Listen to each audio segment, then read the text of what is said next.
episode of Read Between the Signs. Today's episode is sponsored by The Informed Therapist. The Informed Therapist is run by Leslie, and she is the founder of the Bliss Beauty Clinic and Academy. With over 30 years of experience, Leslie knows her stuff. So if you are working in the beauty field and you want to expand on your knowledge and learn from somebody who's been in the industry for a long time, then Leslie is your go-to. She is amazing and has recently created The Informed Therapist, offering a unique approach to beauty. Today we have on an amazing lady. She has a beautiful story. She is an author, a CSA and DV survivor, and a childhood trauma coach. So I want to welcome Kari onto the episode.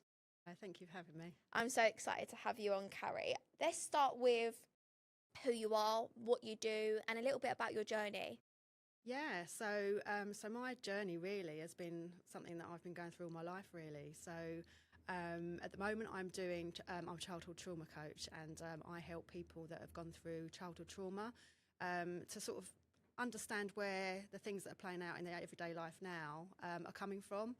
So it's all about trying to get to the root of why we do the things that we do, and various patterns and things like that come up during your life, and sort of understanding them really, and trying to work through them and come out the other side and, sort of lead a better life really. So, yeah, of course. Yeah.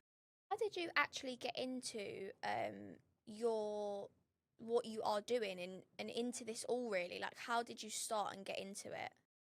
So my life, unfortunately, has been full of trauma throughout the years. So it started off in childhood. So as you know, I was a childhood sexual abuse survivor, and that obviously was where my journey started. So I don't really remember anything before then. So my whole life really has kind of been trying to navigate my way through life, just generally, really. I didn't tell anybody about my experiences. So I literally just navigated through school and, becoming a teenager and all of those things, kind of blindly, really, because there was a lot of stuff that was obviously going on in the background that nobody knew about. So, so it was quite a difficult journey, really. And I don't think when you're actually in it that you realise quite how hard it is. I think it's only now looking back that I realised the kind of journey that I was on, really. Yeah, and how hard that would have been for you. And nobody ever noticed anything, or that must have been really, really hard for you. No, it was. It was one of those things where when you're going through it, you don't actually realise whether it's wrong or not. You know, it doesn't feel right. You know that, it doesn't feel normal, but because nobody talks about it, or it's not like nowadays where people, come onto things like this and they can talk about it more, and it's less of a taboo subject. Obviously, when you're going through it, you just don't know whether it's normal, whether other people are going through it. And for me, it really affected my schooling. Growing up, I became very shy, so I was quite nervous around people. So in class, I'd always be at the back of the classroom, and wouldn't really put my hand up if the teacher wanted to ask any questions, whether I knew the question or not. It was still something that I wouldn't do. So it really affected me in how I progressed, I think. Doing exams and stuff like that. If there was anything that I needed to stand up in front of a class and things like that, I wouldn't want to do it. And I just became very introverted. So it was quite difficult and confusing as well, because I didn't really understand everything that was going on at the time. So it was very tricky. Yeah, I can imagine that being awful for you. And where did you find the strength to speak up about your experiences, or what was the turning point for you where you thought, I can't stay silent about this no more? Well, funnily enough, it was literally only about 5 years ago. Oh wow! So yes, I've gone through my life really. I the only time I ever spoke to somebody, it was like I was about 18, and it was with a partner that I was with at the time, and I just kind of blurted it out. But then we never really spoke about it. So that was the first time of actually saying the words that of what had happened to me. But I never actually went into detail or anything like that. So then, because nothing was ever really spoken about from that moment, I then kept it to myself again. So I didn't feel that I could talk to anybody about it again. And it was only when I started getting into different relationships and things like that, the people that I was meeting were quite toxic. And then in 2019, My whole world collapsed, hit my rock bottom as far as I was concerned, and basically lost my home. And I was just at an all-time low, really. And it was just one of those situations where I think, right, okay, what do I do? You know, I either don't want to be here anymore, or I pick myself up and I try to get my life back as much as I can, really, and try and make right, really, the things that have gone wrong in my life. Yeah. Do you feel like when you opened up to that partner when you was 18, it wasn't maybe as acknowledged as you maybe thought it would be when you expressed it, which was maybe what kept it, make you hold it inside for longer? Because maybe you thought when opening up that something was going to come from it, or there was maybe going to be a report against the person. And did you maybe feel like because not much was done when you expressed how you felt to them, it made you fear to speak up and go forward with? Absolutely, yeah. As I say, it when it came out, it wasn't that it was intentional. It was literally, I think we might have been having an argument or a disagreement or something. Yeah. And I can't remember the complete details, but it just happened. It just, so it took me by surprise as much as it took him.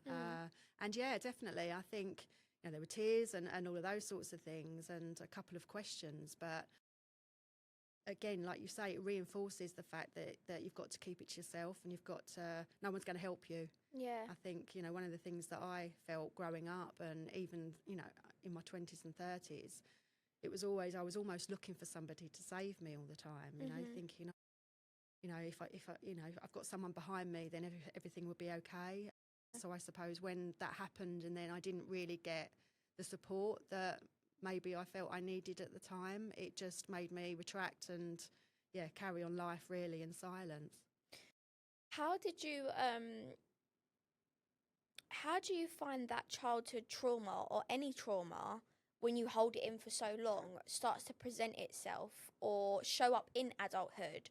Or was there any specific patterns that you noticed with yourself? Yeah, I think I very much held back with things, even career-wise, stuff like that.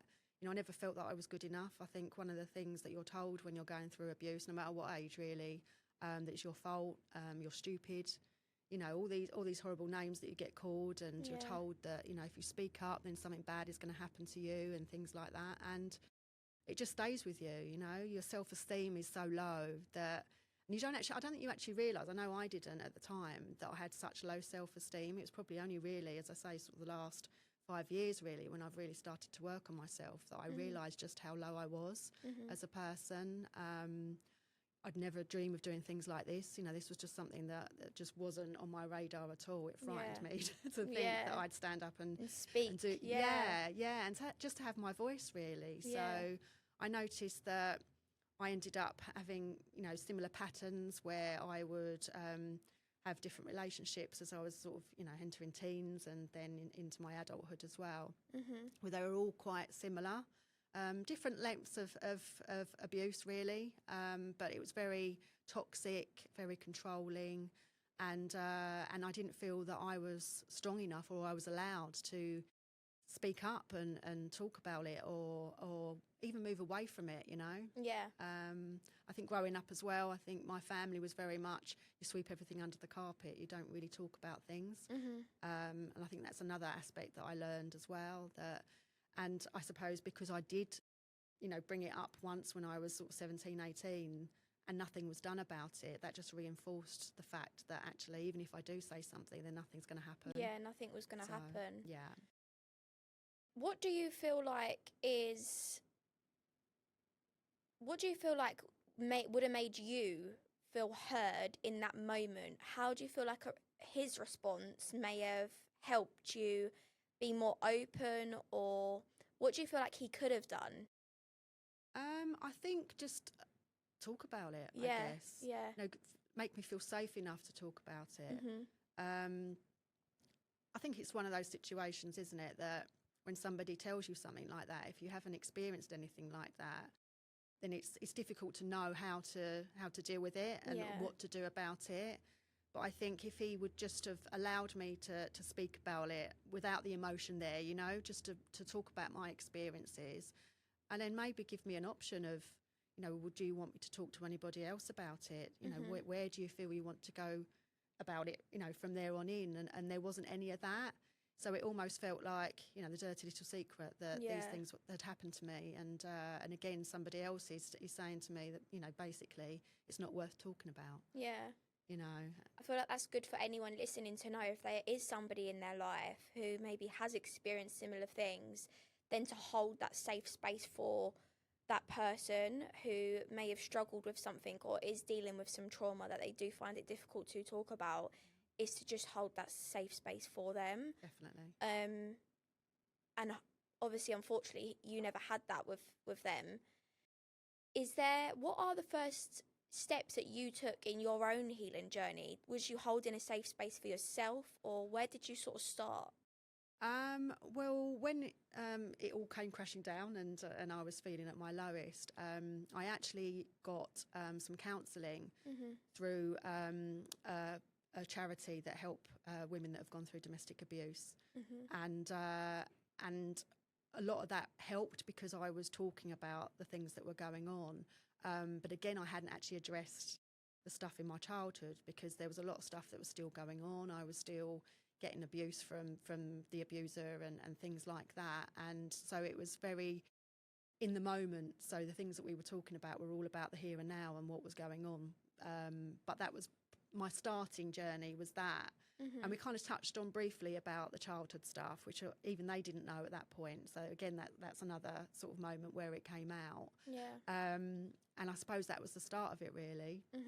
And then, obviously, because you know you blame yourself, you keep getting into these kind of relationships where they're just not good people, and you know you kind of follow those patterns without really understanding why. And I think it just ignited something in me, I suppose. It just made me think, do you know what? I need to find out why these things keep happening, because you blame yourself all the time. Yeah. You know, not only do you have the abusers telling you that it's your fault, but you feel that yourself. You know, you feel the guilt and the shame, really, that should be on the abuser and not on the victim of it. Yeah. But it's so hard when especially when you're doing it all alone, that, you know, to kind of have that logic around it, because there's always so much going on sort of inside your own mind, as well as you know, the things that are happening outside of it as well. Do you ever deal or help with trauma survivors who, say for example, have maybe in childhood trauma witnessed domestic violence and end up in domestic violence relationships? And why or how does that usually happen? Because a lot of people would probably think, if you saw it, why would you want to be in a relationship with someone who is hurting you or abusing you, especially if that's traumatized you? Why is it that a lot of women end up in relationships where things that they'd witnessed in early life had traumatized them? Because it's, you know, people that don't understand it think that you think of things logically. You know that if that was your friend that was going through the same thing, you would probably say the same. You know, you need to get out of it and all of those sorts of things. But the trouble is when you've been used to a certain type of environment, it doesn't just affect you mentally, it affects you within your body and your nervous system and that kind of thing as well. And where people that haven't gone through that kind of trauma might see the warning signs, you don't.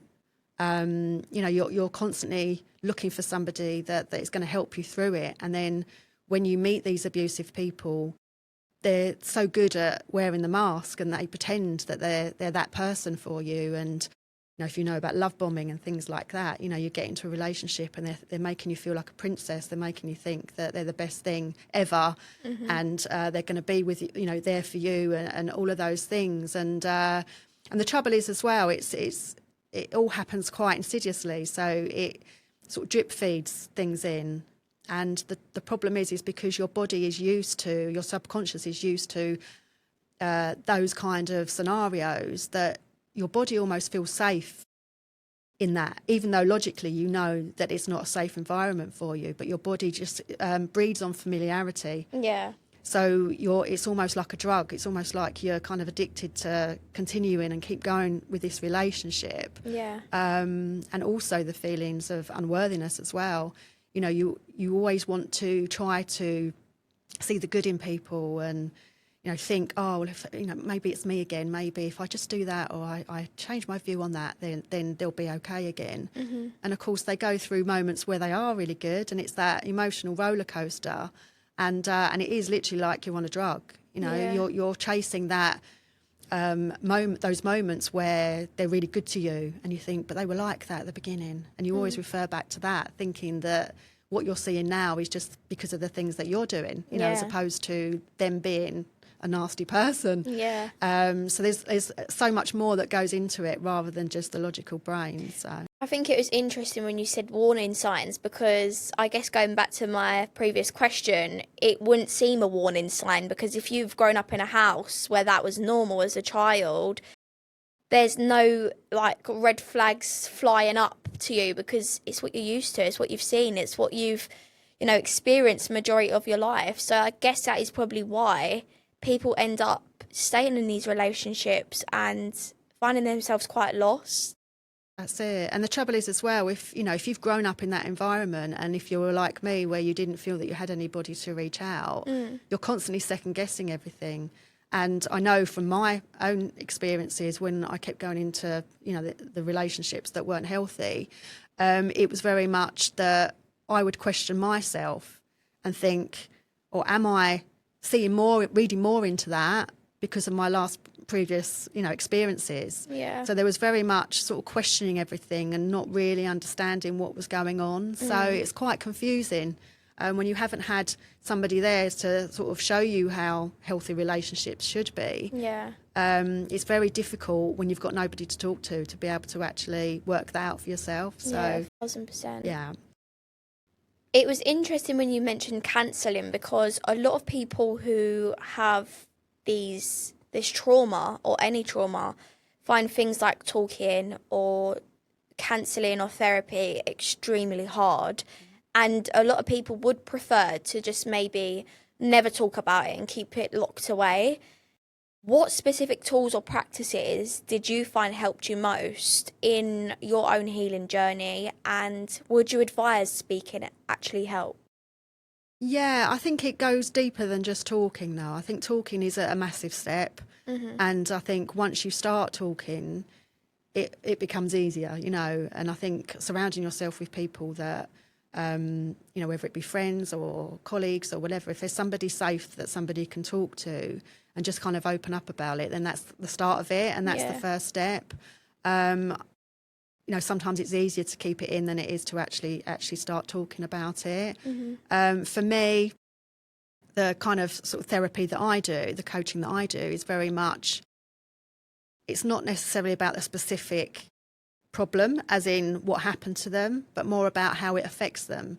And it's getting to the root. It could be people don't even realise that they've gone through trauma. It could be, something that other people wouldn't see as trauma, but actually it's still part of a traumatic experience. So I think it's being kind to yourself as well, sort of learning how to deal with your emotions. A lot of people get triggers from different scenarios or sounds or whatever it might be. And I think it's about sort of working out where that's come from, because that takes the overwhelm away from it then. It's when you're not sure of what's going on that it kind of creates all the chaos, really, I think, for you. And understanding why you feel the way that you do, and just being open about it. I mean, there's nothing more sort of, I'm not sure what the word is, but just, there's nothing, you can get more confidence by the more you speak about it, the more, and you're helping people as well. And you're using your experiences as something positive, as opposed to it all being about the negative stuff that has gone on. So it's really important, if you can, reach out to somebody to do that. 100%. If they are really struggling, how does your course work and everything like that? And what does it entail of, and what can they expect if there's somebody maybe who has some childhood trauma but they do want to get help? What does your course entail of? Yeah, so my course is more when they've come out of the most traumatic parts of it. So I'm a coach rather than an actual therapist as such. Obviously, if there's anything sort of real deep work to do with the actual trauma, then I would suggest to go to somebody that's, sort of more in the counselling sort of aspect of it. So I work with people that pretty much have kind of come out of that, but they're seeing that their life isn't quite where they want it to be. So they want it to improve. They want to understand why patterns are repeating. You know, for example, as we've said, the going into toxic relationships and that kind of thing. But it can affect people in all sorts of different ways, you know, even career paths and things like that, you know, self-sabotage, not wanting to put themselves forward for things, and their confidence, you know, and their lack of self-worth and self-care and stuff like that. You know, that all builds up your confidence to be able to feel positive about yourself and the things that you want to do. And just trying to help them sort of see different angles as to where the root problem might have been, you know, from things that have happened or things that have been said or different experiences. So it's quite a sort of a broader spectrum, I suppose, with what I do, as opposed to just being about the trauma itself. So I had a client recently, and I think initially she was a little bit worried, you know, because she didn't quite know how the sessions would be. She'd had therapy before with a counsellor, and that was very much just talk therapy, and which is amazing, obviously, but she would get quite upset with it and feel re-traumatized because of the stuff that they were talking about. So she didn't quite know what to expect when she came to work with me. But actually, like to see her how she was when she first came to see me to how she was, we worked with each other for 3 months, and it was literally about, you know, finding out little aspects about her life that happened as a child. Obviously, we touch on that as well, but also about how things that, you know, the things that are going on in their life now, and then kind of putting the two together and realising where they come from. So it's actually more of an empowering experience as opposed to just going over all the negative stuff. Yeah, so. I find sometimes with therapy that when you're speaking, you're bringing up things which you kind of try and just block out so you can just carry on with your day-to-day and try and make it as normal as possible without feeling triggered or things like that. And sometimes after therapy, you can feel so drained from it. You just think it's just talking, but it's so much emotionally, and there's so much more that goes into that. So I guess to feel empowered after a session is such a big difference. And I feel like there's not much of that in the world. So it's really good that people can find that, obviously, with you, which is amazing. And over a span of 3 months is amazing, because some people do therapy for years and still feel that really dense energy afterwards, and just like still feel quite heavy. Especially when you're bringing things up like that, it can feel just so much. And like you said, re-traumatized is the best word to describe that. So yeah, I do definitely feel like that is amazing. So tell me a little bit about your book. How did you start that? Why did you want to start that? And where can people find that as well?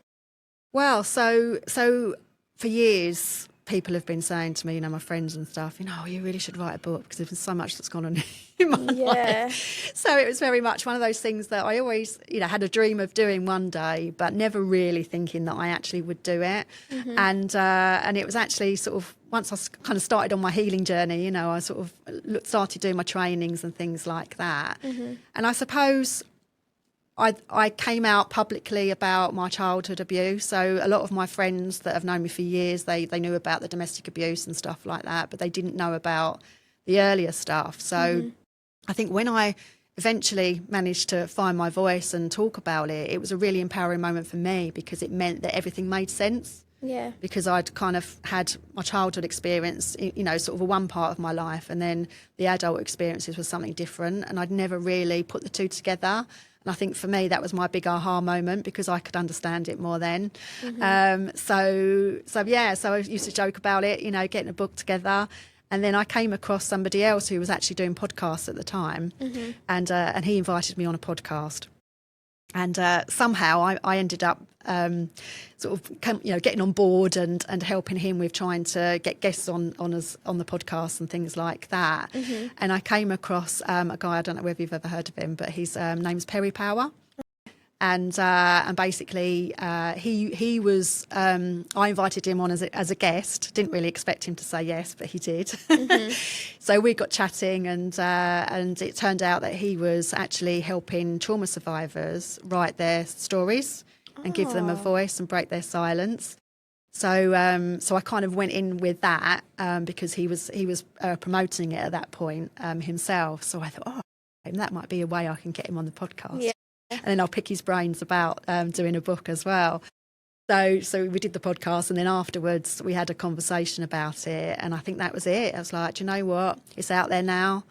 I haven't really got anything to hide anymore. You know, those people have done the worst to me. What else can they do?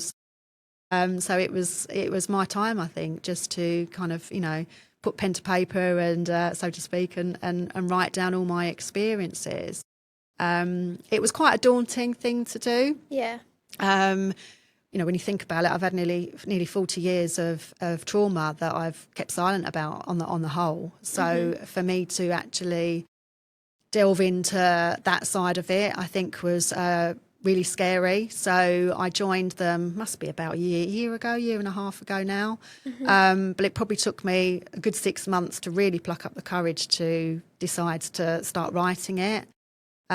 What happens as well sometimes when you go through trauma is that your memory gets a little bit hazy with different things. So a lot of my childhood stuff, I'd literally locked it away.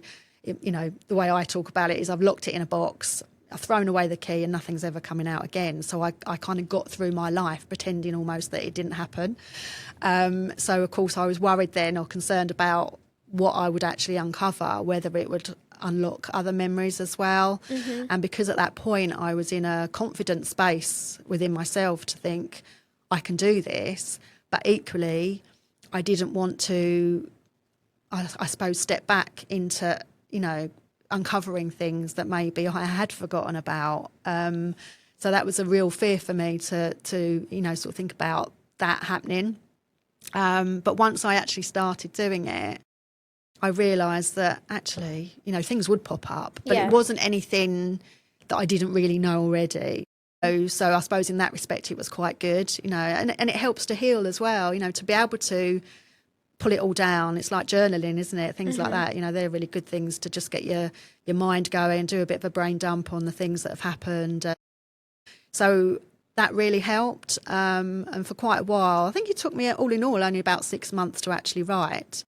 But I, you know, had the moments where I was thinking, oh, who's going to want to read it?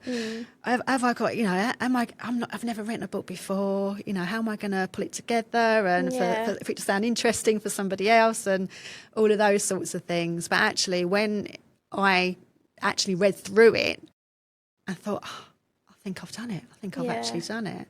So, and then that quickly it was, right, okay, I've done it. I've got my first draft. My first draft ended up my last draft. So I sent it over to Perry, and he did all his things that he needed to do. And so now it was published in November last year. So it's nearly been out a year now. It's incredible. Yeah, I can't believe it's been a year already nearly. But so that must have been really like, you must have felt really proud of yourself to get that all out, put pen to paper about everything, and just release it. And I feel like releasing it, even metaphorically, you were technically releasing that and opening that box and let it be out. So it's really amazing for you to do that.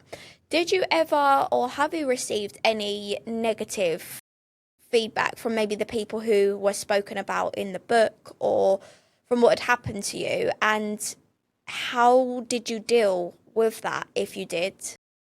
Well, so far, I've been lucky that I haven't. Okay. Not to say that I won't. I'm sure there will be times. I don't know who's seen it and who hasn't, obviously, with anyone that might have been involved. But the way I see it, you know, this is my story. I didn't obviously name people or anything like that. I wasn't going to do that. It wasn't actually about them. It was more about me. Your story, and in the hope that I would help other people. So I think, you know, although I've been lucky enough at the moment not to have anything negative come from it, I think the positive outweighs the negative, whatever, I think. And I think, you know, to have my voice, I know already that it's helped a lot of people.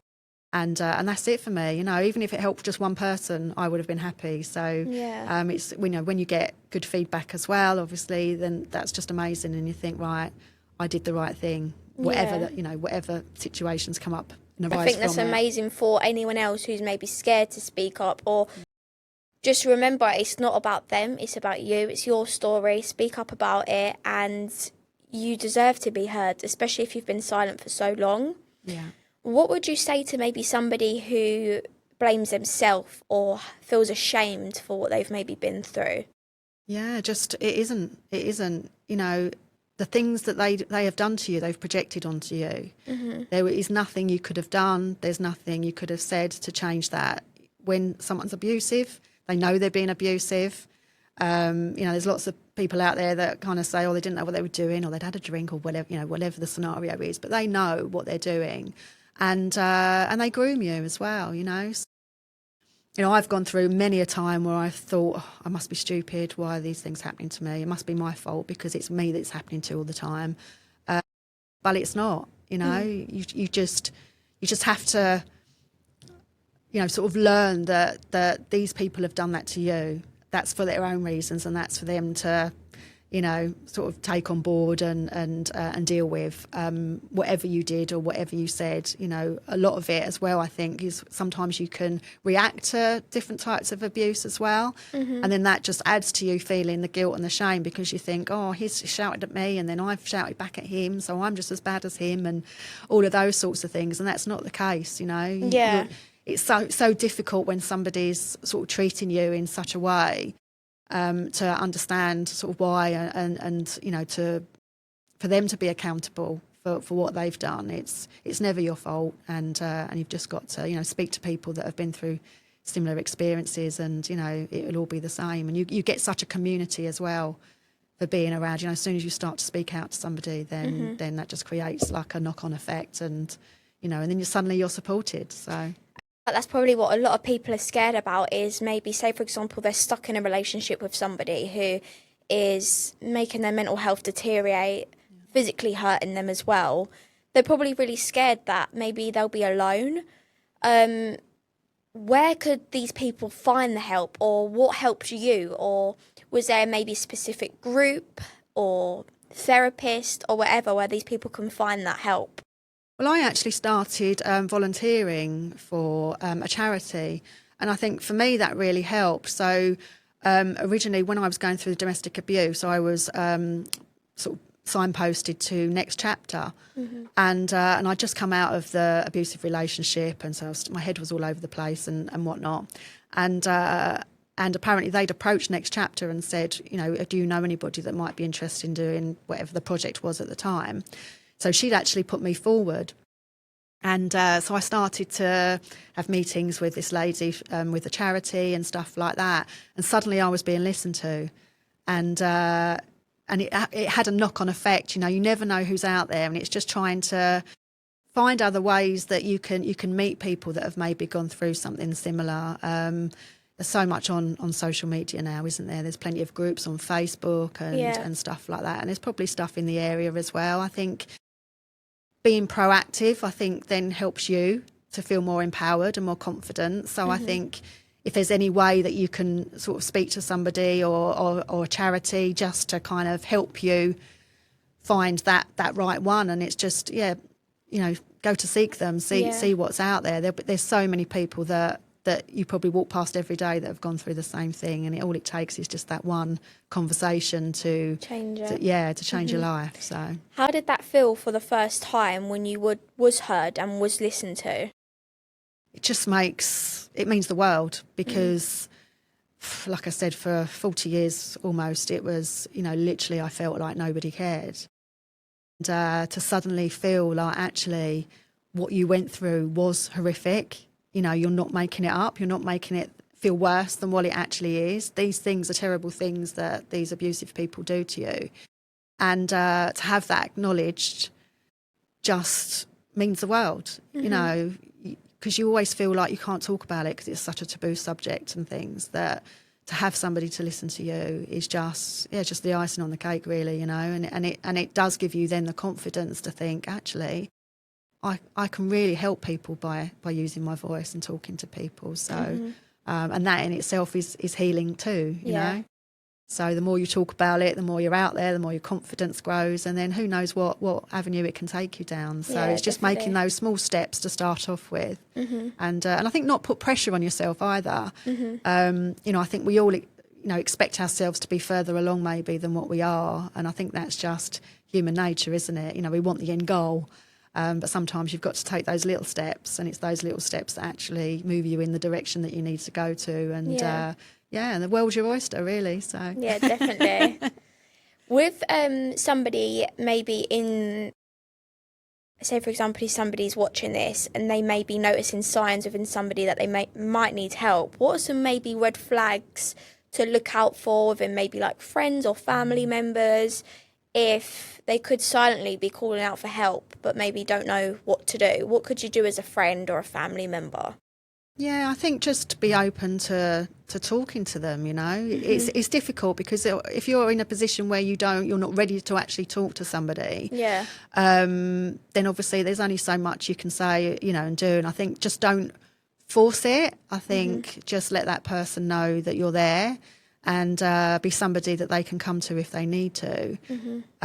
It's, you know, it's important not to put your ideals of what's going on to them. I think it's just just being open, and you know, there's signs, you know, in their personality might change, or you know, that suddenly you haven't heard from them for a little while and stuff like that. So I think just check in, you know, if there's any kind of fear that there might be something a little bit more deeper going on, then I think just let that person know that you're there for them, and then hopefully they'll find the right time that they can open up and speak to you. Yeah, definitely. I think with things like that as well, it's very hard to go about it because you don't want to offend them. You just want them to know that you're there, and you don't want to be too, I guess, intrusive as well. I know we briefly touched on spirituality before we started. Was there any like spiritual practices that have helped you healing? I know a lot of people try out meditation and things like that. Yeah, I was one of those people. So I've always been very spiritual. There's always been strange things that have happened to me over the years, even from childhood, sort of outside of the abuse, obviously. And there was just, so I always had an interest in it. But I think I never really sort of found people that had that same kind of interest. I, you know, didn't really delve into it that much, sort of as I got a little bit older and things like that. But then when I was going through the last abusive relationship, and I came out of it, didn't know what was going on, you know, didn't know what was going to happen. And my brain just literally felt like there was just so much going on that I just couldn't deal with it. The overwhelm was really, really, really strong. And the one thing that helped me, and I thought, I'm going to try meditation. And to be honest, I think that saved my life because, really? Wow. And I was very much, I didn't really like that kind of, I wasn't interested in that kind of stuff. It wasn't that I didn't like it because I'd never tried it, but I wasn't that interested in it. But I literally got to a point where I was thinking, nothing's working, I can't sleep. At the time, I had to go through court and all of this sort of stuff as well. So my days and my nights were just consumed of thinking about all the things that were going on. Yeah. And so I thought, this is ridiculous. So I started looking at apps and things on, you know, on your phone, and as you do. And then I came across these apps, and I thought, right, I'm going to try it. And for ages, I would listen to it. I'd be awake still right at the end of, you know, if I did like a guided meditation. And I'd be thinking, what a load of rubbish. It's not going to work for me. And all of that. And then suddenly it just kicked in, suddenly. And I would say it probably took me about 3 months of doing it every night. I always say to people, it's like a skill you have to master. Yeah, yes. And that was it then. And then suddenly I started sleeping. So, of course, then I became more alert during the day. And then things just seemed easier to deal with because I'd started going down this kind of route with the meditations. And it just kind of escalated from there, really. So there's always been, I don't talk about it a lot actually, but there's sort of little coincidences, you know, that have happened over the years as well, and that got me back into the spirituality side of it. So I've done a little bit of training in mediumship and sort of psychic abilities and stuff like that, which I absolutely love. It just fascinates me so much. So how did you get into that? Was it always something like, have you ever seen anything, or was it like signs? Tell me more about that, because I love this kind of stuff. Yeah, I do as well. Yeah, we need another podcast for that one. But yeah, it's just, things were happening all through my childhood. I'd hear sounds, I'd hear voices, I'd see things out the corner of my eye and stuff like that. And I even had a premonition once when I was about 16. Yeah, and that was like the strangest thing. But yeah, so it's always been something in the background, or I just know things, you know, when things just happen. One thing that I did ignore, which I won't ignore now, is my gut feeling as well. You know, to have your gut feeling whenever you feel something's off, normally that's it. And it's always right. It always is, every single time. You know, and you sort of dismiss it, don't you? Yeah. But you know, there's little signs, those little nudges and things that are telling you that something's not quite right is, you know, what you need to listen to. I always like sometimes doubt my gut feeling, and then it just proves me completely wrong. Like something will happen, I'll be like, I knew that was going to happen, but I just completely ignored it. So it's like, now I've really, really got to listen to it with things like that. Definitely. How do you find like the mediumship and the psychic abilities and things like that? Myself sometimes. I still, I believe, but I'm also a skeptic believer, if that makes sense. So I still need more evidence. I still need to, you know, to know that that's actually that, and it's not just a freak, coincidence. But yeah, I did training at there's a college called the Arthur Findlay College. Yeah, I know that one. Yeah, I've been there, and I did 7 days there. So I did a residential course in there. Amazing. And we literally practiced from like 7:30 in the morning till about 7:30 at night. And it was just amazing. And the things that, you know, I would say and come out with, and obviously vice versa, the people practicing with me as well. And it was just like, I can't make that up. There's just no way I would have known any of that sort of stuff. This is what I say to people. Like, you will do a reading for a complete stranger. You've never met them in your life. And then the things that you come out with and they come out with as well, like I'm sure at your college when you was all practicing, it was probably just eye-opening, especially when you do it for the first time. It's like, oh my God, there is really, it just proves there's something out there. Definitely. And I don't work with anything negative. I can't bring in anything negative because I'm protecting myself always. Yeah. So I honestly believe if you believe in light, you will be with light. Yeah.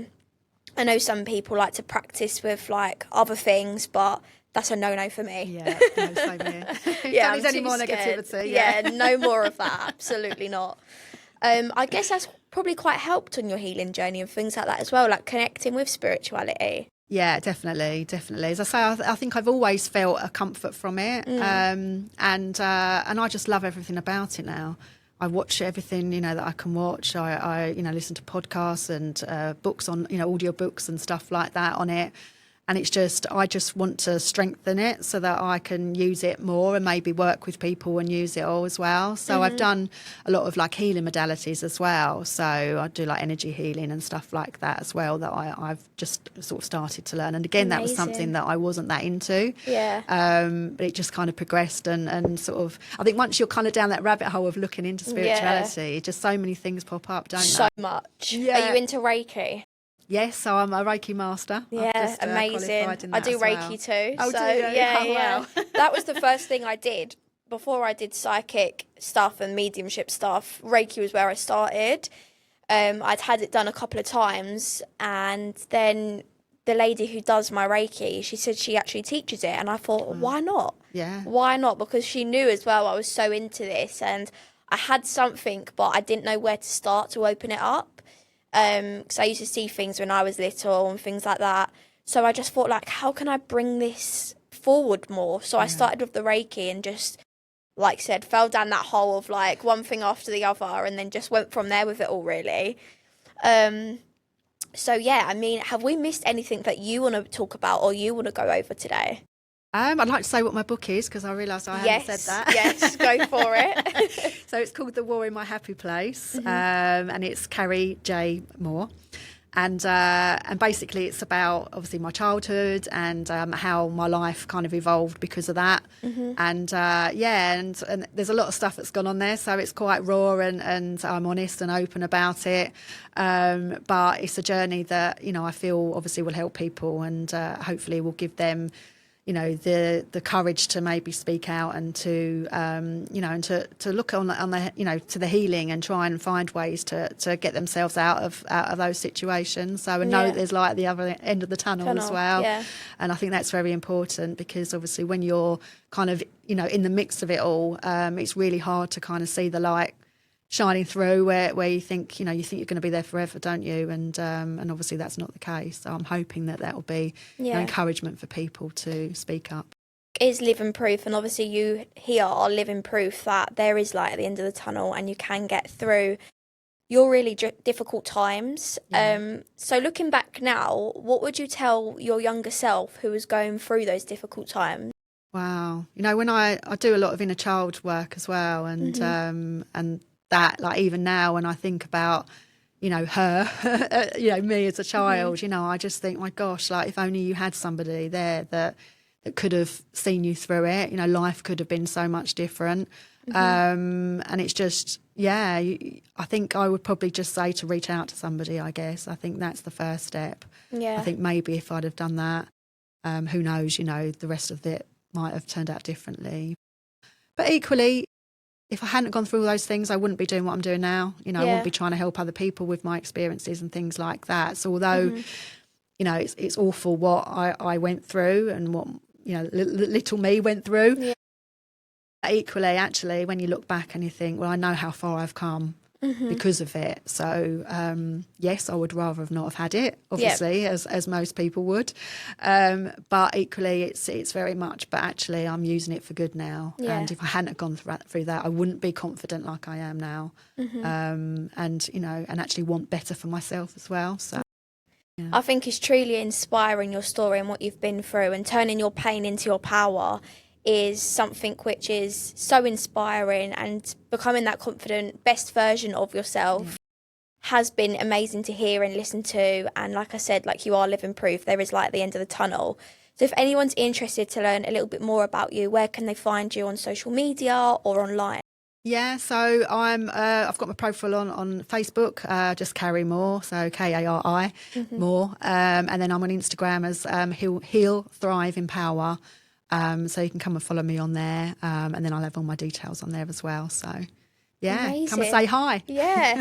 Thank you so much for being on today, Kari, and I really hope that this story has helped maybe somebody else listening as well, even just one person, to find that comfort. Thank you so much for coming on today. I've really enjoyed listening to your story. Oh, thank you so much. And you're very welcome. And thank you so much to The Informed Therapist for sponsoring this episode. If you are in the beauty industry and looking to expand further on your knowledge, then make sure you are getting in contact with the amazing Leslie. Remember, she has over 30 years of experience in the beauty industry, so you are learning only from the best. Thank you for listening to this episode, and I will see you in the next one. Bye.